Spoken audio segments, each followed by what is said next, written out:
Naik apa? Naik unta. Kan? Berapa hari, berapa bulan baru sampai nak bawa budak yang umur 10 tahun untuk berdagang. Tapi nak kata close tak close dia hubungan Nabi dengan bapa saudaranya Abu Talib ini. Kalau Abu Talib dicadangkan baginda untuk tinggal saja di Mekah, nampak pada wajah baginda rasa kegusaran, nampak pada wajah baginda akan kesedihan. Lalu Abu Talib berbincang dengan isterinya, maka akhirnya diputuskan dibawa juga akan Nabi untuk berdagang. Dan Abu Talib juga pernah menceritakan Nabi ketika bayi utama Tok Alain, ketika dia dah umur 10 tahun pun utama Tok Alain. Anak Abu Talib ramai. Tak kala mereka sedang makan ramai-ramai satu keluarga, Nabi tak join sama. Walaupun Abu Talib sendiri tak nak bezakan, tapi Nabi ambil keputusan sendiri. Biarkan dulu anak-anak Abu Talib ni makan dengan cukup, makan dengan kenyang. Habis saja mereka makan, apa yang baki itu, itulah yang dimakan oleh Nabi SAW. Lihat tuan-tuan, dari kecil lagi Nabi telah pun membuat satu akhlak yang cukup mulia. Mengutamakan orang lain kepada dirinya, boleh saja dia makan bersama dengan diajak kat Abu Talib, tapi bagi dia bukan sifat mengutamakan orang lain. Tuan-tuan, berdaganglah Nabi bersama Abu Talib ke Syam. Syam dalam sirah disebutkan bertemu seorang pendeta. Pendeta itu bertanya, siapakah orang ini? Kerana dilihat pendeta itu ketika Nabi Muhammad dan kafilah berjalan di atas kepala Nabi Muhammad ini awan sentiasa mengikut kepada Nabi. Kita ini beramal dengan kitab Injil dan Taurat. Telah pun dibawa oleh Nabi Isa dan juga Nabi Musa AS. Telah tercatat dalam itu akan muncul dia seorang Nabi pada zaman itu sebagai khatim bin Anbiya. Dan ketika ditulis, ini ciri orangnya. Dia tanya Abu Talib, siapa ini dia Abu Talib? Abu Talib masih tak nak bezakan, ini anak. Firasat pendeta ini telah tahu, jika ini anak, pasti dia tidak akan memiliki kehebatan seperti ini. Telah dipush akan Abu Talib ini, maka berkata Abu Talib, ini adalah anak saudaraku yang mana ayahnya telah pun meninggal dunia sebelum dia dilahirkan, dan ibunya telah pun meninggal dunia ketika umur dia 5 tahun. Tertulis dalam kitab Taurat. Apa yang dikatakan oleh pendeta itu, maka saya mengatakan, Abu Talib, aku nasihatkan kau bawa pulang anak ini segera. Kerana jika dia tahu akan ada di anak di sini oleh bangsa Yahudi, maka anak ini akan dibunuh. Oleh Abu Talib semula, Nabi SAW ke Makkah selepas mendapat daripada amaran daripada pendeta. Kehebatan yang kita dimiliki oleh Nabi SAW ini mencegah oleh Abu Talib sehingga baginda besar. Baginda besar sehingga usia baginda 25 tahun. Baginda pun berkahwin dengan Sayyidatina Khadijah binti Khuwailid. Terpikatnya macam tuan lah. Kenapa agak isi tuan terpikat tuan? Muka handsome kan? Badan tak kan? Kerja pun bagus, ada ranking dan sebagainya kan? Begitu juga Khadijah. Tapi Khadijah dia punya pemalu dia. Dia tak cakap jalan. Dia bukan pergi cek tiba, tapi dia cerita pada kawan dia. Lalu kawan dia khabar yang nama Nafisah. Kawan dia khabarkan kepada Abu Talib. Maka datanglah Nabi untuk membina. Dari mana? Kerana dikhabarkan kepada Abu Talib ini, dikhabarkan kepada Khadijah ini akan hamba-nya bernama Maisarah yang ikut nama baginda untuk berdagang di Syam, akan barang-barang dagangan Khadijah ini. Maka lihatlah hebatnya Nabi. Nabi tuan bukan hanya seorang Nabi. Nabi juga peniaga yang bagus. Nabi juga bila jadi pahlawan tentera yang akan pergi tentera peperangan, baginda sebagai pemimpin akan memimpin seorang pemimpin yang cukup bagus. Antara yang diceritakan oleh para mufassir saat baginda ketika nak berniaga ini, apa yang baginda?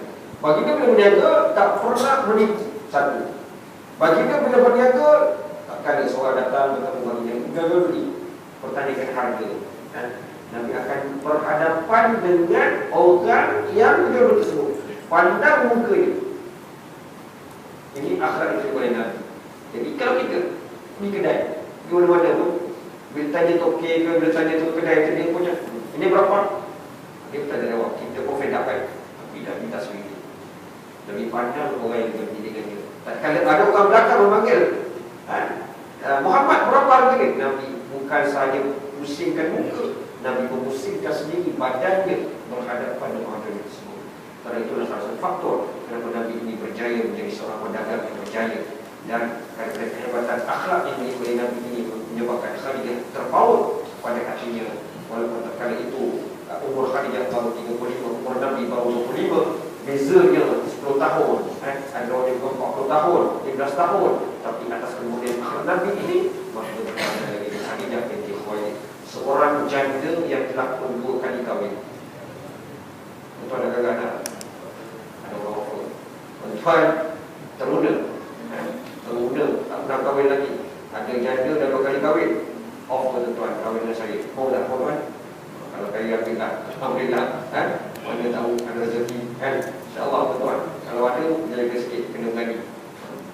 Saat dia bagi dia berkahwin dengan saya dengan Khadijah Khuwailid, maka Khadijah ini daripada seorang yang kaya, seorang yang bisneswoman yang paling berjaya di bumi Mekah itu, bersama-sama Nabi SAW. Jadi itu yang terbaik buat bagi dia. Dan kalau Nabi balik daripada beruslah di Gua Hira pada malam 17 Rejab, ketika umur Nabi itu, ketika itu usia Nabi 40 tahun, 15 tahun selepas perkahwinan Nabi dengan Sayyidatina Khadijah binti Khuwailid. Satu malam itu, Nabi sebelum itu dah beruslah dari Gua Hira untuk mengasingkan diri daripada melihat banyak perkara maksiat yang berlaku di Mekah ini, dengan sembahan berhala dan sebagainya. Tetapi Nabi ini diberuslah untuk mencari kedamaian dan sebagainya. Dan kalau usia bagi dia 40 tahun, tanggal 17 Rejab, maka ketika itu datang pada dia sudah bagi dia beriktikaf atau beruslah di Gua Hira, ditangani oleh satu makhluk bernama Jibril AS waktu pada baginda daripada surah Al-Alaq ayat pertama hingga kelima. Tuan, inilah sahaja bagaimana kali pertama wahyu diturunkan.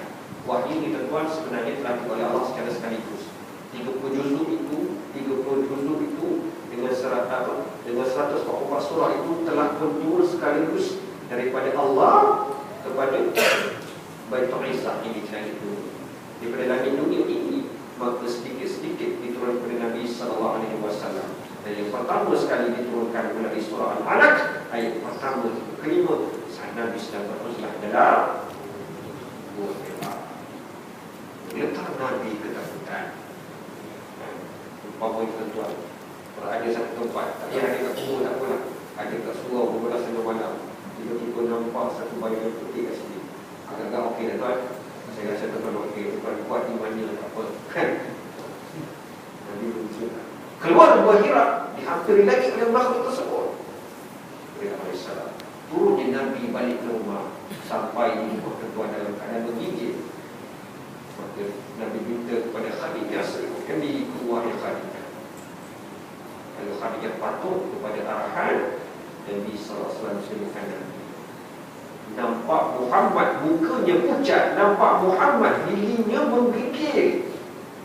Ketakutan sangat Nabi. Diminta kepada Khadijah untuk selimut, Nabi selimutkan. Agak-agak tuan boleh mancing yang balik keadaan gigil tuan. Bini buka pintu. Apa soalan pertama pergi tanya? Agak-agak. Kena agak-agak itulah gatal pergi mancing. Ikan kat pasar banyak, nak pergi mancing sangat. Balik tak ada buat apa-apa pun. Oh, ada mata mancing, tak ada apa kan. Khadijah tak tidur tuan. Sebab dia diceritakan untuk Nabi SAW sebagai isteri yang dibuat. Kerana itu tuan di saat kewafatan Khadijah, ketika tahun ke-10 kenabian, umur Nabi 50. Tahun itu merupakan tahun kesedihan, di mana Abu Talib meninggal dunia, Khadijah pun meninggal dunia. Kita kan saat kewafatan Khadijah binti Khuwailid, bagi dia bersama Khadijah, bersama anak-anak yang lain, dalam keadaan nazar, apa kata Khadijah? Wahai suamiku Muhammad, aku tak ada apa-apa lagi harta untuk aku beri kepadamu dalam meneruskan dakwah ini. Semua yang telah aku ada, harta-harta yang aku ada, telah pun aku jalan atau salurkan untuk jalan dakwah aku. Sekarang ni aku tak ada apa-apa Muhammad. Aku sedih, aku ingin meninggalkan kau tanpa meninggalkan apa-apa harta untuk kau teruskan dakwah. Wahai suamiku,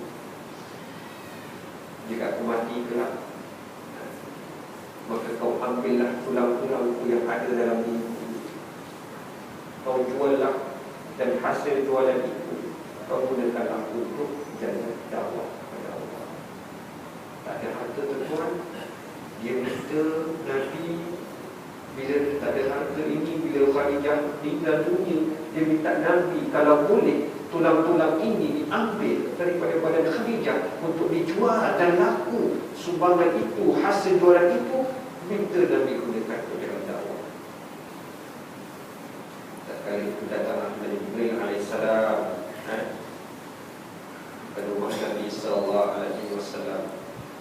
Dan itu Nabi Jibril, malaikat Jibril bertemu Nabi, masuk ke rumah Nabi, beri salam kepada Nabi. Wahai Muhammad, katakanlah kepada Khadijah bahawa Allah berkirim salam kepada Allah. Kita kalau datang ke tuan dan Nabi, Imam datang, tadi aku ke salam ke kau, ampun tuan. Ya tuan, ini motor siap tu lagi. Bila masa bila waktu kita sesenang itu, ampun pun tak kenal kau. Ini Allah kirim salam kepada saya. Lantas mendengarnya Nabi menyampaikan, wahai Khadijah, sesungguhnya Jibril telah mewahyukan kepadaku bahawa Allah berkirim salam kepada Khadijah. Dalam keadaan itu sering meninggal dunia tuan, mendengar sahaja sebutan salam daripada Allah Subhanahu wa taala keluar daripada mulut beliau, zikir yang kita baca sebagai salat. Apa namanya?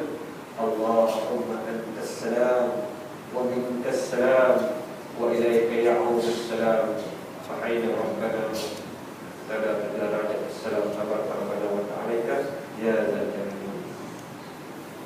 Wah, hebatnya Khadijah ini, sehinggakan kehidupan Nabi bersama Khadijah ini amat dicemburui oleh isteri-isteri baginda yang lain. Nabi isteri ramai.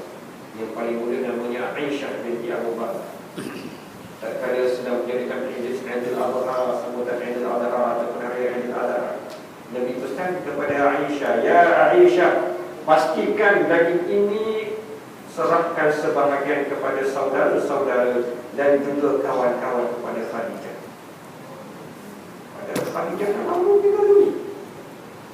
Ada tanya kepada Aisyah, ya Rasulullah, Khadijah kan Allah tinggal dunia, kenapa masih diingat aku ni muda lagi? Apa kata Rasulullah, ya Aisyah, saat aku dihina orang lain, Khadijah bela. Saat aku tidak ada sebarang harta untuk menjalankan dakwah Allah ini, Khadijah membela. Saat aku dipulaukan oleh semua orang, Khadijah sentiasa bersamaku. Apakah mungkin dengan sumbangan, dengan jasanya ini, aku akan menentukannya begitu saja? Tidak, wahai Aisyah. Selama